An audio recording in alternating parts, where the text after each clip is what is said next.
You're listening to MMA Junkie Radio with your host, Gorgeous George, John Morgan, and Goes MMA every day.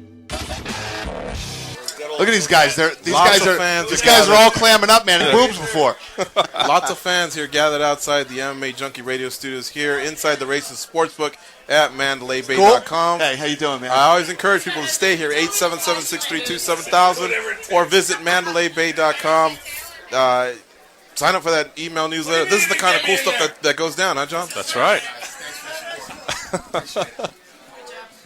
fun. Thank you. All right, man. It's just your average Friday night show here on MMA Junkie Radio. This happens so many times All the during time. a broadcast. I'm just glad it's not me for a Yeah. change. I'm glad there's somebody here to take all the attention You off were me. shell-shocked like you've never seen boobs in your whole life, man. You were sitting there going like this. I loved it. Don't let him trick you. He's a motorboating son of a bitch. Good stuff. So this is all from the Twitter? Is it like this every time you different arenas you go to? It's crazier than this. Yeah. Man. No, sir, it won't work for you. I'm sorry. How was it in London? We saw a little bit of it, but what? Does it get huge? Yeah, no, it's crazy. I got into this whole Twitter thing. I saw the Ashton Kutcher piece on CNN, and I was blown away by it. You know, I don't always have the greatest relationships with the media. You know, it's a love-hate relationship between me and them.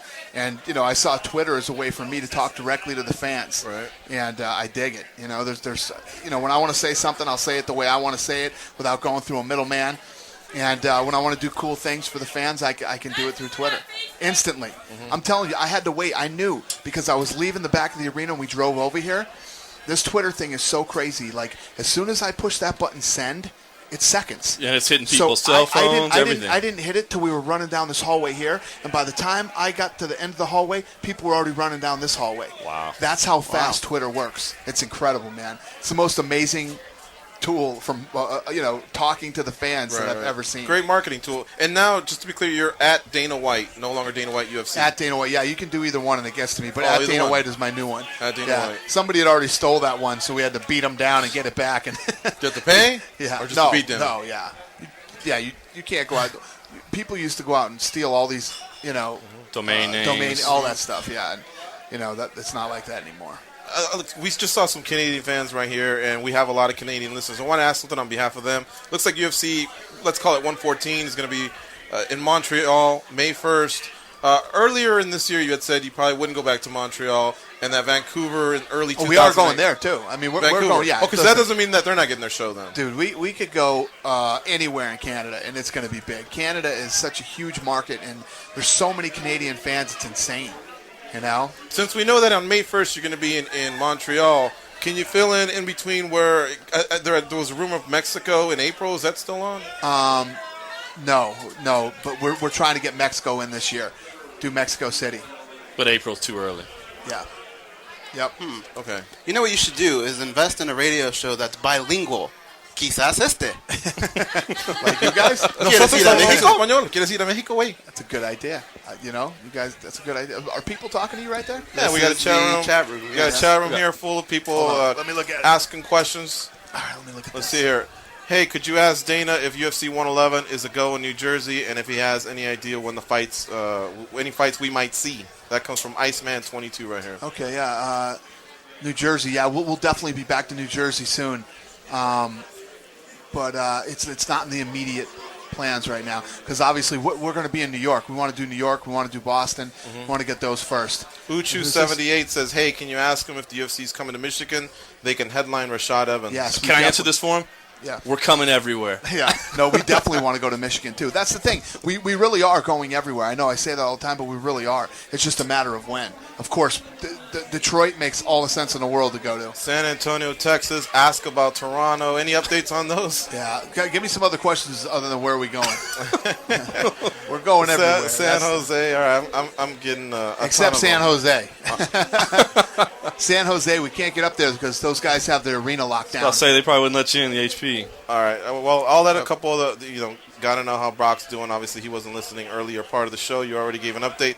Carl Parisian, obviously, I know you're pretty pissed off at that situation. You said he's no longer in the UFC. Yeah, that's Carl it, right? Parisian has a lot of personal problems, man. mental, emotional, physical. He's got all kinds of problems. I've tried to help him several times. When I say tried to help him, I went above and beyond the Call of Duty on that one, man. And I won't go public with it, but I've done a lot for that kid. And that kid stuck it to me. He stuck it to me hard. Was there any concern before this week? I mean, obviously we saw the news break out yesterday. Was there any idea No, I had there no might idea. be something going on? I never in a million years thought he would do it again. How do you manage the balance of your professional and personal life? I don't know. It isn't easy. I just do it. I've got a very, very understanding family that, understands that, I have to get out here and do what I do and work as hard as I do. And, I devote every weekend, no matter what, unless it's a fight weekend, to my kids. My kids are up snowboarding this week. Right. So we love the blogs because we see that interaction with you and your kids, man. That's cool. I spend every weekend that I'm not having a fight with them. Me and my boys starts on Friday night, and then till they go to school Monday morning. We're together and hanging out and doing fun stuff that they want to do. And the way that I look at it is, I work hard and do what I do, but I also obviously have a very fortunate life, and they're able to do a lot of fun things. And there's some parents who have to work 2 and 3 jobs and never get to see their kids and have babysitters and all that stuff. So you do the best you can do, I've heard you say every day when you wake up, something fucked up's going to happen. Every day. Is that still happening? I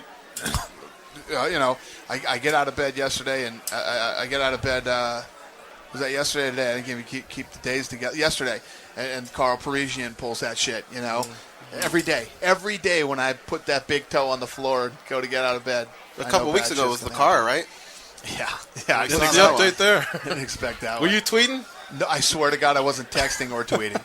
It's a stick. I can't do it. I can't talk on the phone in that car. But was I driving like a jackass? Yeah, I was. And I clipped that guy in the back when they stopped. The car stopped dead in front of me, and $65,000 in damage. Oh my God! Man.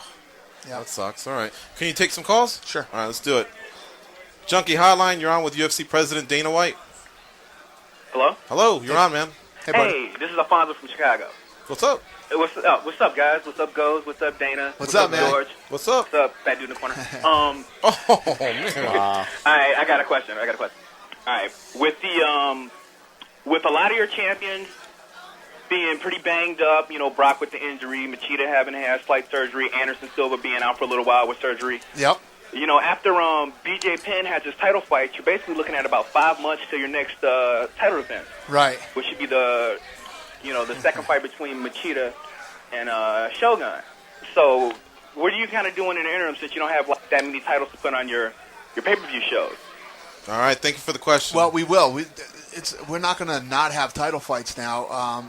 Trying to think of what our cards are coming up, man. I can't even keep them straight. 107, BJ Penn versus Diego Sanchez. Title fight. 108, Thiago Silva versus Rashad Evans. No You're title. right. That won't be a title. 109 will have Vitor Belfort versus Anderson Silva. Title fight. Yeah, 110 Vanderlei Silva versus Akiyama. Holy shit, dude, check you out. No, actually, that might change. Hit the breaking news music, Goes. Let's do it. Let's put him on the spot. He's the UFC president. He can call shots. All I said is that might change. that's my groundbreaking info on that fight. That one might change. Okay. Well, the question We're towards moving some things around and doing some stuff, but Well, we got St. Pierre Hardy coming up sometime too, right? You mentioned Yep. somebody said February today. Was that right, or was that just no, off the you top are of your right, head? bro. It's February. Yeah, it's February. Super Bowl card? No, February 6th is Vitor Anderson versus- Silva and Right, Vitor. and that's still okay right now, Anderson Vitor. Yep. So probably later on St. Pierre and Hardy. Yeah. Come What on. else? Who else is on the hotline? It's pretty easy to